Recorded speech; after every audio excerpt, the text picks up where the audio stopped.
أهلا بكم. محفوظ عبد الرحمن كاتب وسيناريست مصري، هو أحد أهم كتاب الدراما المصرية. هو من مواليد محافظة البحيرة عام 1941، توفي عام 2017 عن عمر يناهز 76 عاما، تاركا خلفه إرثا كبيرا من الأعمال الإبداعية المتميزة سواء في التلفزيون أو السينما أو الإذاعة أو المسرح.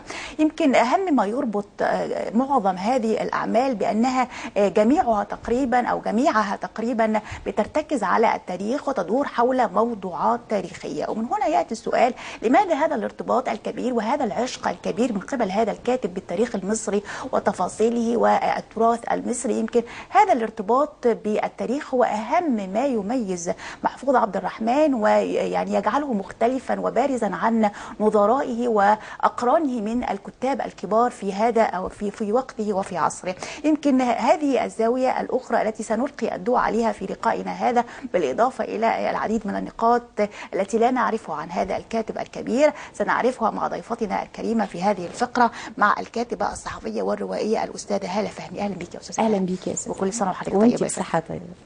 يمكن يا فندم زي ما قلت، اهم ما يميز هذا الكاتب الكبير محفوظ عبد الرحمن هو ارتباطه وعشقه يعني بالتاريخ، قدرته على فهم التاريخ والاحساس بالتاريخ، وفي نفس الوقت قدرته الفنيه العاليه. هو يعني استغل هاتين القدرتين وعكسهما بقدره ثالثه في كتاباته اللي احنا شفناها. وبالتالي السؤال: من اين جاء هذا الارتباط الكبير بالتاريخ المصري يا فندم؟ طيب، دعيني في البداية أقول أو أردد بمعنى أدق مقولة لأستاذنا الراحل العظيم محفوظ عبد الرحمن. قال إن الكاتب إذا لم يقدم رؤية للمستقبل فهو ليس بكاتب. دي كانت الفكرة اللي بنى محفوظ عبد الرحمن عليها تاريخه، إن هو لازم يقدم رؤية جديدة ورؤية مختلفة. محفوظ عبد الرحمن من البحيرة، ومعظم الذين نشأوا في الريف المصري اعتمدوا على القراءة بديلا عن معطيات المدينة الكثيرة لأمثالهم، فكان يقرأ كثيرا في الفلسفة وفي التاريخ. وعندما دخل إلى كلية الآداب وبدأ حلم الدراسة، كان أمامه 3 اختيارات: الأولى فلسفة، الثانية تاريخ، الثالثة اللغة العربية. لكن عشقه للتاريخ وقراءته في التاريخ المصري والعربي والعالمي بشكل عام جعله يميل إلى التاريخ، إلى دراسة التاريخ، وبالتالي درس التاريخ وقرأ في الفلسفة وتميز في اللغة العربية. بدأ محفوظ عبد الرحمن يكتب قصص ويكتب روايات ويكتب مقالات ويكتب في المجلات، لكن مع بداية الدراما أو بداية كتابته للدراما اختار عملين أعتقد كان لإحسان عبد القدوس. خلينا يا فندم قبل ما ندخل في أعمالي عايزين نقول برضو أن من ضمن الأسباب اللي شكلت يعني هذا العشق بالتاريخ هو أيضا أن هو والده كان بيعمل بالجيش، ونتيجة لهذا العمل كانت الأسرة بتتنقل الحقيقة في عدة محافظات، فكان هو بيرتبط بالمكان وبيدرس تاريخ المكان وجغرافية المكان وعادات وتقاليد أهله. أيضا هذا الرجل هو درس التاريخ دراسة أكاديمية زي ما ذكرتي. المرحلة يا فندم اللي نشأ فيها طفولته وشبابه فترة يعني مشتعلة بالأحداث التاريخية اللي شكلت الوطن، فترة الاحتلال البريطاني ومناهضة ومقاومة المصريين لهذا الاحتلال.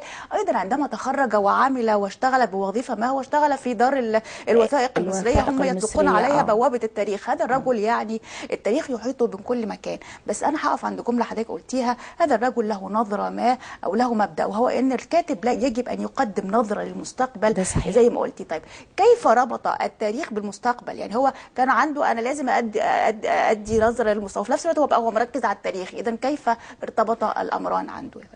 هقول برضو النقطة اللي أنا كنت هقولها، إن هي عندما بدأ يتعامل مع التاريخ كان في البداية هروبا من مطالبة كثير وعديد الكتاب له بأن هو يقدم السيناريو والحوار لأعمالهم، بعد ما نجح في تقديم عملين لإحسان عبد القدوس وآخر لأبو المعاطي أبو النجا، ونجحت الأعمال نجاح كبير جدا، فبدأت تنهال عليه العروض. تخلص محفوظ عبد الرحمن بذكاء شديد من هذه العروض، لأنه يتحول، لأنه هو ما بيحبش يكتب إلا اللي هو مقتنع بيه، اللي هو حبه، اللي هو عشقه. فكتب سليمان الحلبي ولجأ إلى التاريخ اللي هو عشقه، اللي هو زي حضرتك ما قلتي ان هو في كل مكان كان بينتقل اليه والده، وكان بيسافر محفوظ مع الاسره، كان بيدرس هذه المنطقه دراسه جيده.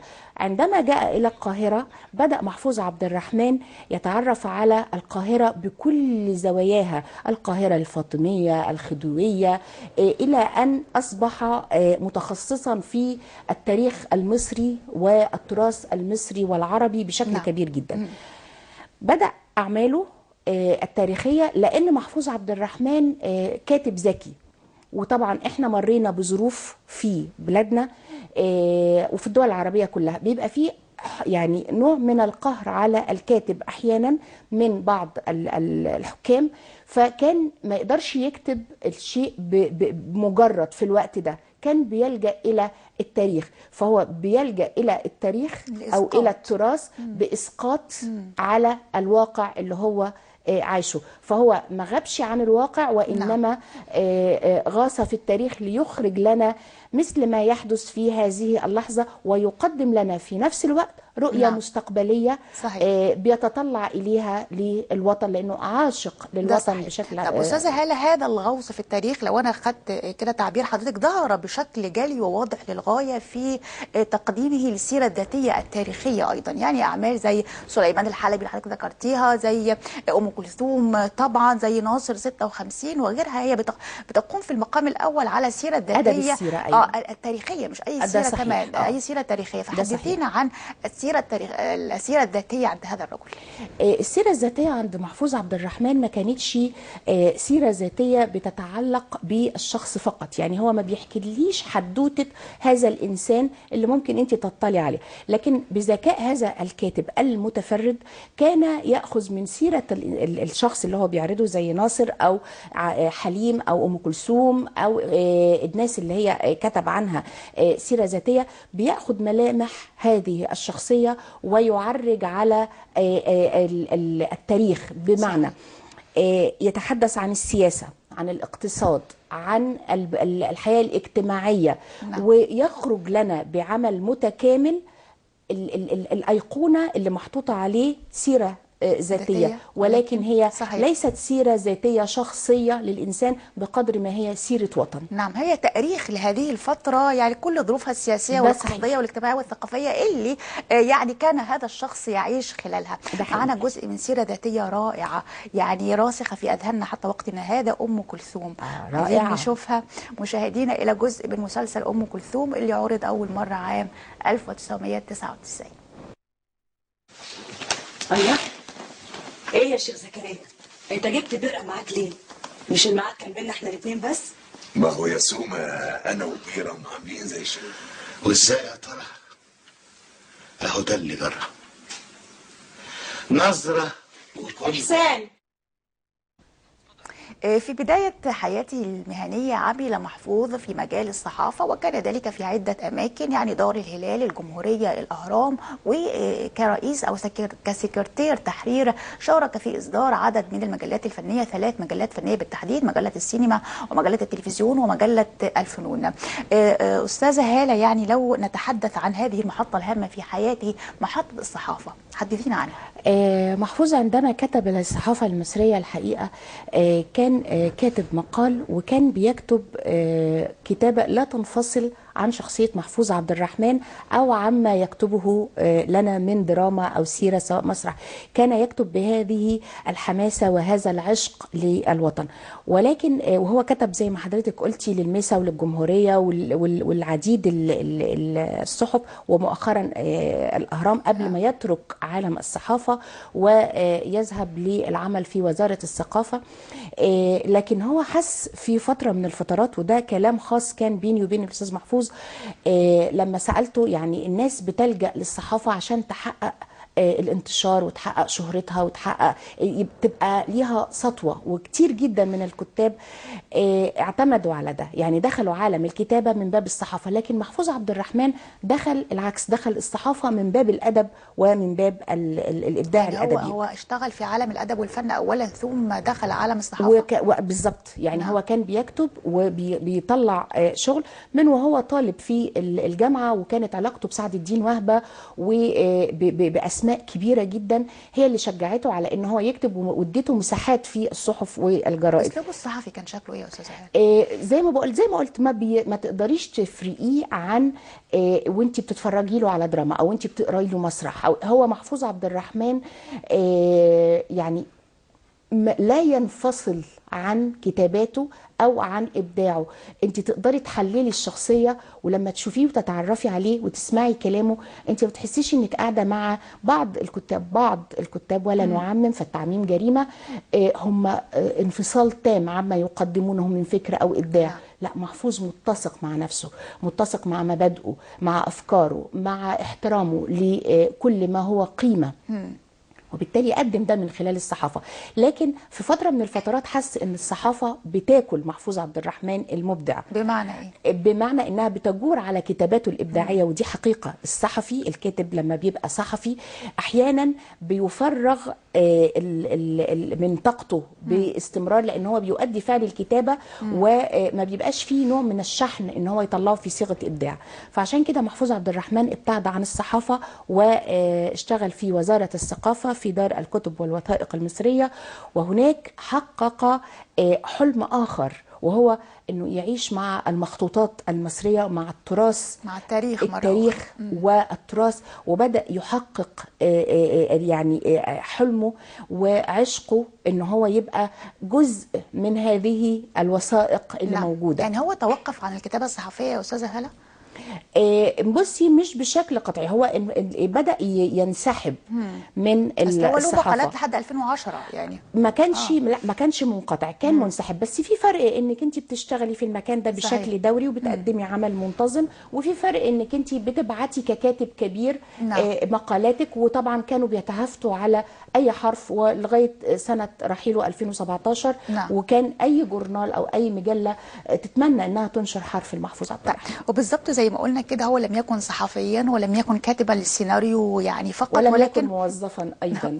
حتى رغم ان هو كان موظف في وزاره الثقافه، لكن صحيح. لم يكن موظفا. محفوظ عبد الرحمن انا اقصد لم يكن فقط هو كان صحفي، هو كان كاتبا للسيناريو، هو كان موظفا، هو كان كل هذا وكان ايضا يحرك كل شيء. وكان ايضا اديبا بمعنى ان هو كتب اشكال الادب جميعها، يعني كتب القصه القصيره والروايه والمسرحيه. لكن حسب كلامه يا فندم، هو الروايه القصيره او القصه القصيره بالتحديد هي كانت الاساس عنده اللي شكلت الوعي الادبي. حدثينا عن القصه القصيره لدى محفوظ عبد الرحمن. لا، هو الحوار مع الاستاذ محفوظ عبد الرحمن الحقيقة إن اللي كان العشق الأول كان المسرح. ولكن ده صحيح، ولكن كانت هي الاساس في تشكيل الوعي الادبي. هو ده انا بقتبس من كلامه، لانه بعد كده قال ان بالفعل المسرح هو الاقرب الى قلبه. صحيح. نعم. لكن يعني القصه اول مجموعه قصصيه يا فندم كانت ايه؟ كتب مجموعات قصصيه الحقيقه. كتب انا مش متذكره اول مجموعه الحقيقه، كانت البحث عن المجهول، ودي كانت سنه 67. ايوه، ودي على فكره سميره عبد العزيز. ايوه نعم، زوجته. لا سوري، مش سميره عبد العزيز، دكتوره، هفتكر لك الاسم دلوقتي. هي كتبت كتاب عن الاستاذ محفوظ عبد الرحمن، وكاتبه فصل كامل داخل هذا الكتاب باسم البحث عن المجهول. وقالت ان انا مش عايزه الخص ده، لكن البحث عن المجهول هي قصة شكلت شخصية محفوظ عبد الرحمن، أو شكلت وعي محفوظ عبد الرحمن، وأخذت كعنوان للمجموعة الأولى له. الحقيقة الانتقال بعد كده كان من القصة للرواية. وكان انتقال سريع. ورغم عشقه للعمل الروائي الا ان اتجاهه للمسرح كان اسرع. روايته الاولى كانت ايه؟ كتب ايه من الروايات يا فندم؟ لا انا اسفه مش هفتكر. طيب خلينا انا عندي مشكله في تذكر العناوين دلوقتي، لكن نعم. انا الاعمال اللي تحولت الى دراما دي انا متذكره. خليني اساعد حضرتك. الروايه الاولى كانت بعنوان اليوم الثامن، ودي نشرت سنه 72 في مجله الاذاعه والتلفزيون. كان صح. له روايه اخرى ايضا بعنوان نداء المعصوبه، ودي كانت عام 2000. هنخش بقى في عالم المسرح. هو كان بيقول ان هو قدم جميع الانواع الادبيه، ولكن حسب كلامه ان الكاتب لا يستطيع ان يمتلك ناصيه اشكال الابداع كلها، وبالتالي ليس هناك كاتب شامل، ولكن دائما يجب ان يتميز في فرع من فروع الادب، وبالنسبه اليه كان هذا الفرع هو المسرح. كان المسرح الاقرب الى قلبه، وبالتالي حدثينا عن مسرح محفوظ عبد الرحمن. عايزه اقول لك محفوظ عبد الرحمن في احدى اللقاءات غضب ان المحاور اللي معاه اتكلم عن الدراما واتكلم عن الروايه وما اتكلمش عن المسرح، وقال ان انا كتير جدا بيتجاهلوا او بينسوا ان انا كاتب مسرحي. نعم. قدم كتير، قدم اعمال عرضت هنا في مصر، وقدم واعتقد اول عمل عمله كان عريس لبنت السلطان، وده كان في الكويت. وبعد كده قدم اعمال انا بحاول اتذكر معاكي. كان في السندباد البحري، ايوه بالظبط، والحرامي، بلقيس، حفله على الخازوق العديد. وحفله على الخازوق دي كانت حققت طبعا مشاهده عاليه جدا ورؤيه الحقيقه، ولفت محفوظ عبد الرحمن من ضمن برضو الاشياء المهمه ان مسرحه لم يعرض في مصر فقط، صحيح. وانما عرض في كل الدول العربيه، صحيح. في قطر وفي دبي وفي الكويت وفي كل الاماكن دي. نعم. سمات المسرح يا استاذه هاله، سماته الجمله المسرحيه شكلها ايه؟ الفكر اللي بيقوم عليه مسرحه والفلسفه كان شكلها ايه؟ محفوظ عبد الرحمن وهو بيقدم مسرحه اولا بيقوم على الجمله القصيره، مش هتلاقي ديالوج طويل، مش نعم. هتلاقي اعمال ممله، هتلاقي فيه معظمه حوار، معظمه بيقوم ايضا على التاريخ والتراث. نعم. هتلاقيه بيقدم بعمق في الشخصيه، عنده عمق في الشخصيه، يعني ما بيمرش على الشخصيه مرور الكرام، لكن بيعمل بناء لشخصيته وبتبقى بناء قوي جدا. برضو عنده الأعمال المسرحية لازم يكون ليها علاقة يا بالتراث، صحيح، يا بالتاريخ. ده عامل أساسي في كل كتاباته. ده عامل أساسي في كل نعم. كتاباته، سواء كانت دراما، صحيح، أو مسرح أو إذاعة أو مسرح أو أي شيء. ده صحيح. الحكاية والبناء المسرحي عند دراما أو عند الدراما المسرحية لهذا الرجل كان يتداخلان كثيرا. الحكاية كان هو كثير الحكايات، هو حكاء ماهر بالظبط في الأعمال المسرحية هو حكاء ماهر، يعني لما تقعدي نعم. معاه لا تملي. الحاجه الثانيه لما بتقعدي تتكلمي معاه انت بتبقي وانت بتقراي عمله انت حاسه ان محفوظ عبد الرحمن بيقرا لك العمل. نعم. ليه؟ لان هو زي ما قلت لك بيتماس بشكل قوي جدا مع مؤلفه، اللي هو ما بيخرجش عن شخصيته هو، شخصيه محفوظ عبد الرحمن. صحيح. الاعمال سواء كانت دراما او مسرح او تلفزيون لازم يكون فيها رؤيه مستقبليه استشرافيه، لازم تحسي ان في نعم. اضاءه في المستقبل، يعني هو ما بيقدملكيش مثلا رؤيه عن التاريخ ويقف عند المرحله نعم. التاريخيه دي فقط، او يحكي لك حدوته من التراث ويقف. انت بتلاقي نفسك في تطفيره عبقريه، صحيح. لازم تلاقي فيها المستقبل مضيء وبيقدم لك اطروحه للحل. دائما هناك هما فلسفيا يعني مستمدا من التراث العربي، وزي ما حضرتك قلتي كده يعني بيلقي بظلاله على المستقبل. ده صحيح. معانا جزء من مسرحيه بنت السلطان اللي قدمتها الاذاعه المصريه. مشاهدينا لهذا الجزء من عريس لبنت السلطان قدمتها الاذاعه المصريه ضمن روائع المسرح العربي. عريس لبنت السلطان، مسرحيه من تأليف محفوظ عبد الرحمن، إخراج رجب الحلواني. الفصل الأول. عندما يرفع الستار يكون أبو الكلام برهان كبير المنجمين في غرفة الاستقبال بقصره، يعد لجلسة تحضير ملك الجان.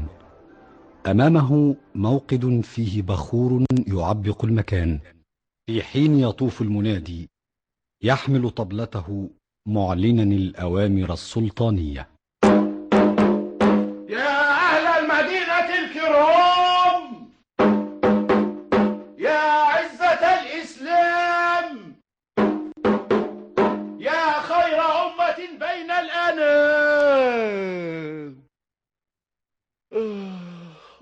أريد أن أنام.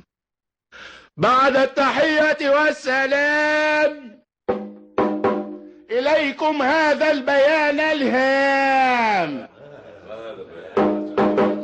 من السلطان شعبان الغازي سيد السلم وفارس الصدام، قال أعزه الله ودام. بينما المدينة تحيا في أمان الليالي وعز الأيام، إذ حاصرها التتار حصار الصقور للحمام. أيها السادة الأفاضل، الزموا الدور والمنازل وتحصنوا في القلاع والمعاقل، وادعوا بالنصر لمولانا السلطان فارس الزمان وبطل العصر والأوان. والآن يا سادتي هناك اجتماع خطير تنتظره المدينة على أحر. قدم محفوظ عبد الرحمن أكثر من 20 مسلسلا للتلفزيون ما بين التاريخية والاجتماعية والدينية ويعني والسيرة الذاتية. أول عمل قدمه للتلفزيون كان سهرة تلفزيونية بعنوان ليس غدا، وده كان عام 1966. أول مسلسل كان بعنوان العودة إلى المنفى، وده كان عام 1977. زي ما قلنا أستاذة هالة، هو قدم جميع الأنواع طبعا التاريخية بتأتي في مقدمتها. هي العودة إلى المنفى عفوا ما كانتش تأليفه، هو السيناريو وحوار بتاعه. نعم. لكن هي تأليف أبو المعاطي أبو النجا. نعم. إذا مأخوذة عن قصة لأبو المعاطي أبو النجا. نعم. هو كان كاتبا وكان كاتبا للسيناريو. ما هو نعم. ده اللي قلناه في بداية الحلقة. نعم. إن هو لما عمل عملين لإحسان عبد القدوس، والعمل الثالث كان العودة من المنفى إلى المنفى لأبو المعاطي أبو النجا. يعني حصل بقى سيل هجوم، كل الكتاب المعروفين عايزينه يبدأ يكتب السيناريو والحوار ده. حطه في حرج لأن كان في بعض الأعمال هو غير مقتنع بيها. نعم. فقرر إن هو يلجأ إلى كتابته هو، إن هو يكتب السيناريو والحوار، ومن هنا تحول إلى كاتب للسيناريو والحوار والفكرة، يبقى كل حاجة بتاعته هو. نعم. نعم. إذا قلنا هو يعني قدم جميع الأنواع تقريبا التاريخية والاجتماعية والدينية، ولكن الأعمال التاريخية تأتي في المقدمة. ويأتي في مقدمة الأعمال التاريخية عمل زي بوابة الحلواني اللي قدمه في 4 أجزاء متتالية من عام 1992 لعام 2001. حدثينا عن هذا العمل الأسطورة يا فندم.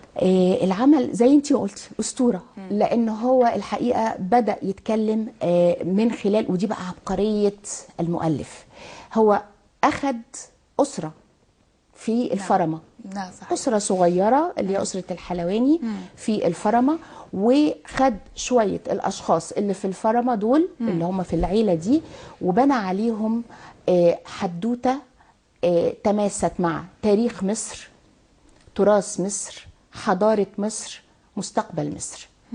فقدموا في 4 أجزاء. جزء تحدث عن ضياع الطفلة اللي هي هتبقى بعد كده ألمظ، وكان في نهايات حكم سعيد على ما أعتقد. ومن بداية من الجزء الثاني بدأ مع الحقبة اللي فيها حكم خديوي إسماعيل. فدخلنا في تاريخ هذه الحقبة بداية من حفر قناة السويس والمأساة اللي عاشها الشعب المصري في هذه الفترة، وليست المأساة فقط التي عاشها الناس الفلاحين اللي اتاخدوا من أراضيهم علشان يحفروا القناة، لكن تخيل برضو العلاقات الاجتماعية والإنسانية في هذه الحقبة، وعرضها لينا. عرض لينا بعد كده تطور هذه العائلة عندما بيذهب بهم إلى القاهرة ويدخل في التاريخ بكل يعني عظمته. التاريخ أو علاقة هذه الأسرة بالتاريخ المصري، وعلاقة التاريخ المصري بالحضارات الأخرى، وعلاقتنا بالأجانب والآخر اللي هو كان في الوقت ده يعني بيمارس علينا ضغوط أو بيمارس علينا بعض الهيمنة. وبتتطور الأحداث من خلال أسرة، أنت بتتابعي أسرة، صحيح. بتتابعي أفراد، لكن أنت في النهاية بتتابعي تاريخ مصر. نعم، أسرة بقى يعني، وأبناء هذه الأسرة بالظبط. وأحفاد يعني هذه الأسرة، هو الأجيال اعتمد المتتابعة اللي من خلالها ده بتقدري صحيح. تتقصي حقائق التاريخ. وهو يعني. محفوظ عبد الرحمن اعتمد على ان الاسره دي هي نواه المجتمع. صحيح. فانا خدت نواه هذا المجتمع وقدر يكبرها لغايه لما في الاخر اداكي صوره، صحيح. بانوراما للمجتمع المصري في الفترة دي. نعم. والتاريخ المصري في الفترة دي بكل أزماته، بكل حلوله، بكل رواته. الميزة اللي بتمتاز بيها أعمال محفوظ عبد الرحمن إن هو ما كانش يجنح للخيال بقوة. انت يعني عنده مصداقية. يعني في مقولة بتقولك ما تاخديش التاريخ من الدراما. دي حقيقة، لأن بعض الكتاب بيشطحوا بخيالهم فبيقدموا لك دراما بعيدة عن الواقع اللي كان بيحصل ساعتها. محفوظ عبد الرحمن لا. محفوظ عبد الرحمن بيقول لك حقائق تاريخية أو تراثية، وإذا وضع خياله ككاتب فبيضعه بأشياء لا تمس الثوابت في هذه الحكاية. نعم، إذا كان يؤرخ للتاريخ المصري بطريقة فنية وللمجتمع وللحضارة. نعم. أستاذة هالة، هو أيضا كتب المسلسل الاجتماعي، وكان أول تجاربه الاجتماعية كانت مسلسل قبيل وقبيل اللي عرضه سنة 91. ماذا عن هذه التجربة الاجتماعية؟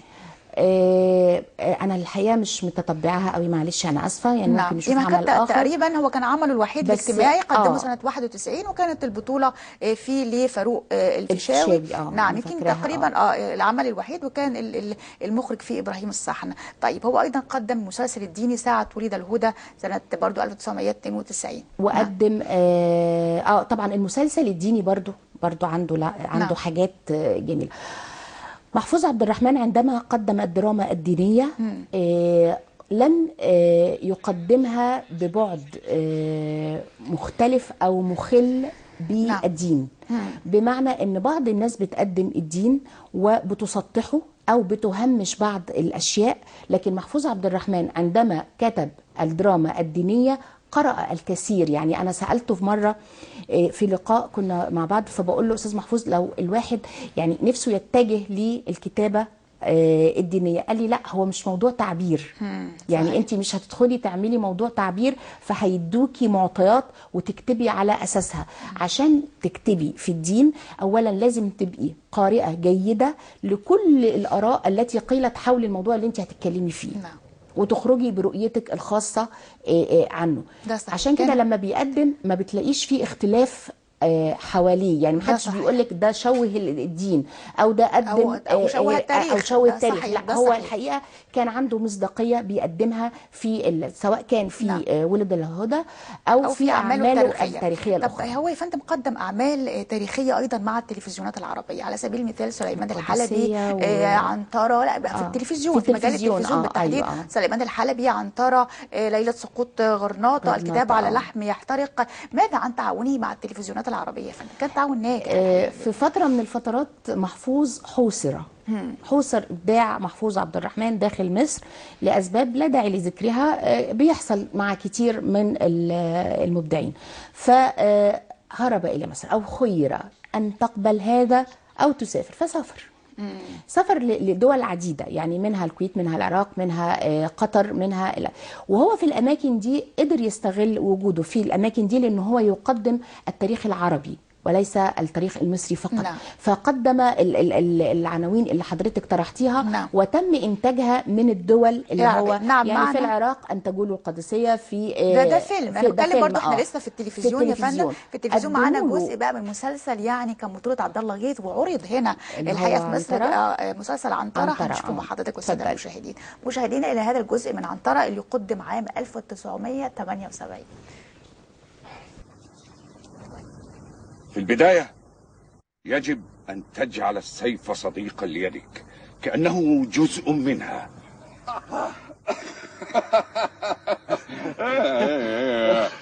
أبا ذبابة السيف تكاد تقتلني.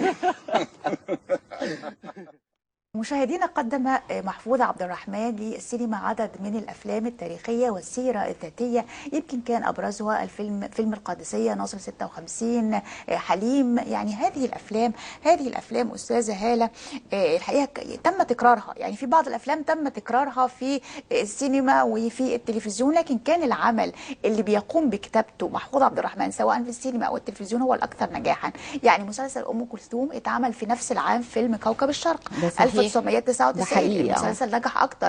اما اتعمل فيلم حليم اللي كتبه محفوظ عام 2006 اتعمل في نفس العام مسلسل العندليب ونجح اكتر ايضا الفيلم اللي كتبه محفوظ. اذا محفوظ هو اللي كان بيرجح كفه العمل يا فندم.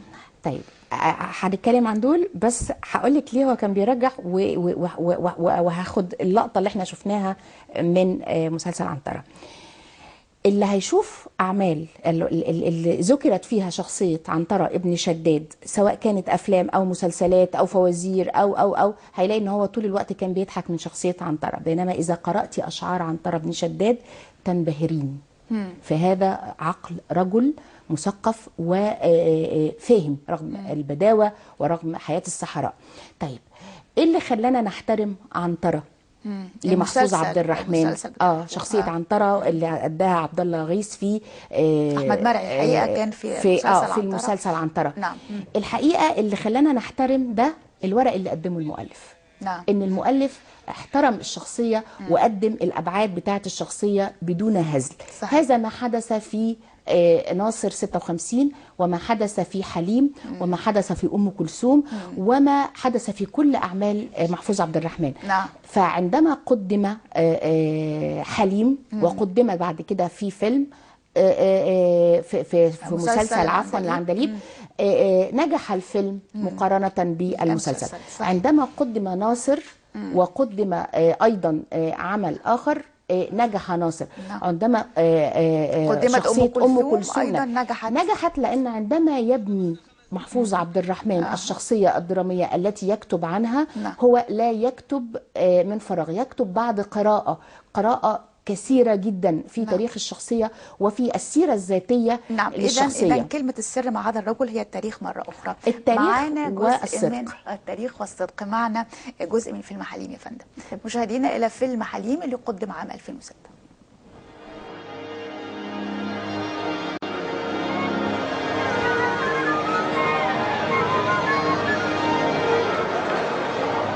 لما تمسك بندقة وانت رايح تحارب برضك هتلاقي عبد الحليم.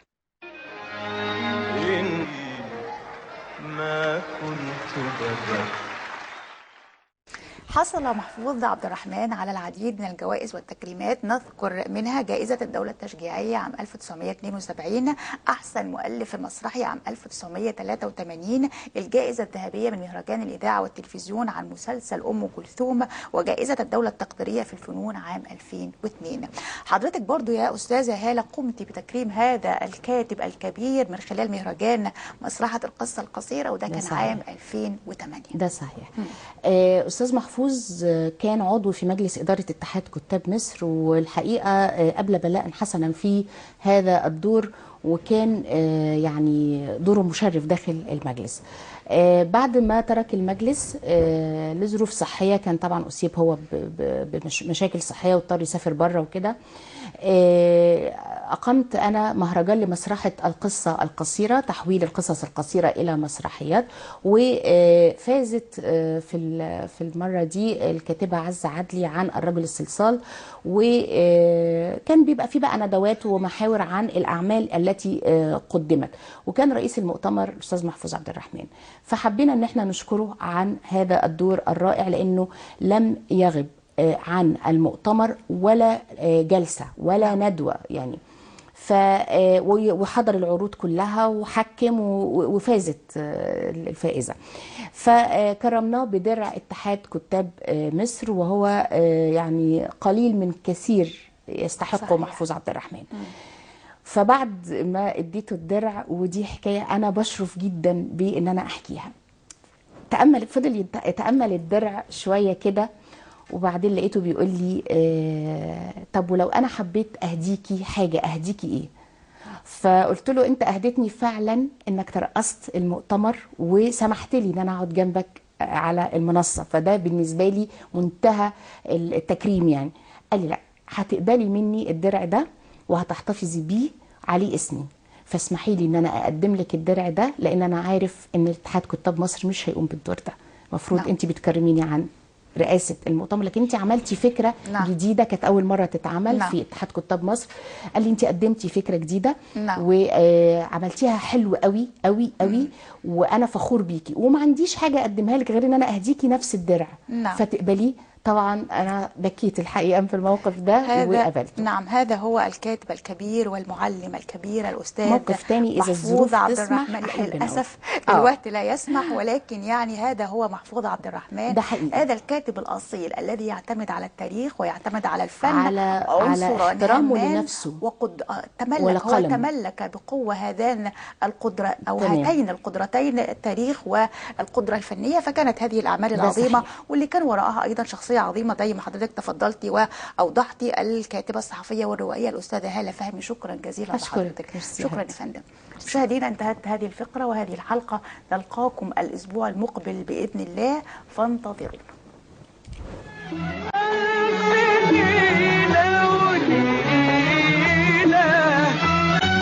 ما احبش الناس اللي تتكلم لجيوه. والله يا فندم ولا الجوه ولا البره. سمعني انت بتقول ايه؟ كل خير يا فندم. وانا مش عجبني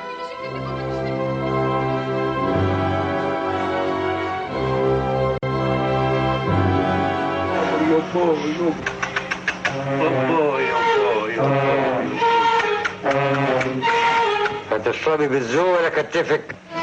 احتارت المحكمة في 2 قلوبهم جر. بقى حضرتك سي احمد افندي يسري الضابط ادي حسبه اللحم الابيض المتوسط.